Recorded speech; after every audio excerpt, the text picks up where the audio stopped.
राधे राधे, जय श्री कृष्णा। आप सबका मेरे चैनल कीका की भक्ति में स्वागत है। आज हम सुनेंगे ज्येष्ठ मास में आने वाली निर्जला एकादशी, जो कि इस प्रकार है। एक समय की बात है, भीमसेन व्यास जी से कहने लगे, हे पितामह, भ्राता युधिष्ठिर, माता कुंती, द्रौपदी, अर्जुन, नकुल, सहदेव आदि सभी एकादशी का व्रत करने को कहते हैं, परंतु महाराज मैं उनसे कहता हूँ कि भाई, मैं भगवान की शक्ति पूजा आदि तो कर सकता हूँ, दान भी दे सकता हूँ, लेकिन भोजन के बिना नहीं रह सकता। इस पर व्यास जी कहने लगे, हे भीमसेन, यदि तुम नरक को बुरा और स्वर्ग को अच्छा समझते हो तो प्रतिमास की आने वाली दोनों एकादशियों को अन्न मत खाया करो। भीम कहने लगे, हे पितामह, मैं तो आपको पहले ही कह चुका हूँ कि मैं भूखा नहीं रह सकता, क्योंकि मुझसे भूख सहन नहीं होती। यदि वर्ष भर में कोई एक ही व्रत हो तो मैं उसे रख सकता हूँ, क्योंकि मेरे पेट में वक्र नामक अग्नि चल रही है, सो मैं खाए बिना नहीं रह सकता, इसलिए मुझे भोजन करना ही पड़ता है। भोजन करने से वह शांत रहती है, इसलिए पूरा उपवास तो क्या, एक समय भी भोजन के बिना रहना मेरे लिए तो अत्यंत कठिन है। अतः आप मुझे कोई ऐसा व्रत बताओ जो वर्ष में केवल एक ही बार करना पड़े और मुझे स्वर्ग की भी प्राप्ति हो जाए।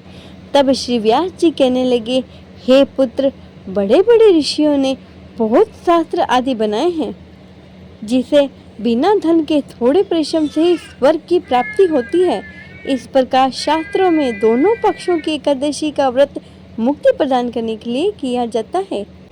व्यास जी के वचन सुनकर भीमसेन नरक में जाने के नाम से भयभीत हो गए और कांपते हुए कहा कि अब मैं क्या करूं?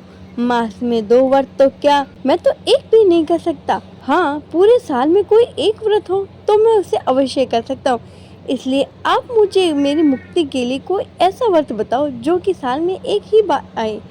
ये सुनकर व्यास जी कहने लगे कि वृषभ और मिथुन संक्रांति के बीच ज्येष्ठ मास के शुक्ल पक्ष में एक एकादशी आती है, जिसका नाम निर्जला एकादशी है। तुम उसी एकादशी का व्रत करो। इस एकादशी के व्रत में स्नान आचमन के सिवा जल वर्जित है। आचमन में 6 मास से अधिक जल नहीं होने चाहिए, अन्यथा वह मग पान यानी मदिरा पान के समान माना जाता है। इस दिन भोजन नहीं करना चाहिए, क्योंकि भोजन करने से व्रत नष्ट हो जाते हैं। एकादशी को सूर्योदय से लेकर द्वादशी के सूर्योदय तक जल ग्रहण न करे तो उसकी सारी एकादशियों का फल भी प्राप्त होता है। द्वादशी को सूर्योदय से पहले उठकर स्नान करना चाहिए और ब्राह्मणों को दान भी देना चाहिए। पश्चात भूखे और सपात्र ब्राह्मणों को भोजन कराइए, फिर खुद भोजन करना चाहिए। इसका फल पूरे वर्ष की संपूर्ण एकादशियों के बराबर होता है। व्यास जी कहने लगे, हे भीमसेन, यह मुझको स्वयं भगवान ने बताया था।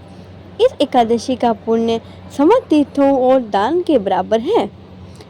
केवल एक ही दिन मनुष्य को निर्जल रहने से उसके समस्त पापों से मुक्ति हो जाती है। जो मनुष्य निर्जला एकादशी का व्रत करते हैं, उनकी मृत्यु के समय यमदूत आके उन्हें नहीं घेरते हैं, वरन भगवान के पार्षद उसे पुष्पक विमान में बिठाकर स्वर्ग की ओर लेके जाते हैं। ऐसे संसार में सर्वश्रेष्ठ निर्जला एकादशी का व्रत है, इसलिए यत्न के साथ इस व्रत को करना चाहिए। उस दिन ओम नमो भगवते वासुदेवाय मंत्र का उच्चारण भी करना चाहिए, साथ ही गोदान भी करना चाहिए। इस प्रकार व्यास जी की आज्ञा अनुसार भीमसेन ने इस व्रत को किया। इस एकादशी को भीमसेनी या पांडव एकादशी भी कहा जाता है। निर्जला व्रत करने से पूर्व भगवान से प्रार्थना करें कि हे भगवान, आज मैं निर्जला एकादशी का व्रत करता हूँ और दूसरे दिन भोजन करूँगा। मैं इस व्रत को श्रद्धा पूर्वक करूँगा, अतः आप मुझ पर कृपा करें और मेरे समस्त पाप नष्ट करें।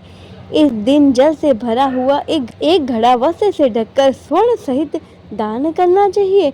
जो मनुष्य इस व्रत को करते हैं, उन्हें करोड़ों फल सोने का दान का फल प्राप्त होता है। जो इस दिन यज्ञ इत्यादि करते हैं, उनके तो फल का वर्णन भी नहीं किया जा सकता। इस एकादशी के व्रत से मनुष्य को विष्णु लोक की प्राप्ति होती है, और जो इस दिन अन्न खाते हैं वे चंडाल के समान माने जाते हैं। वे अंत में नरक जाते हैं।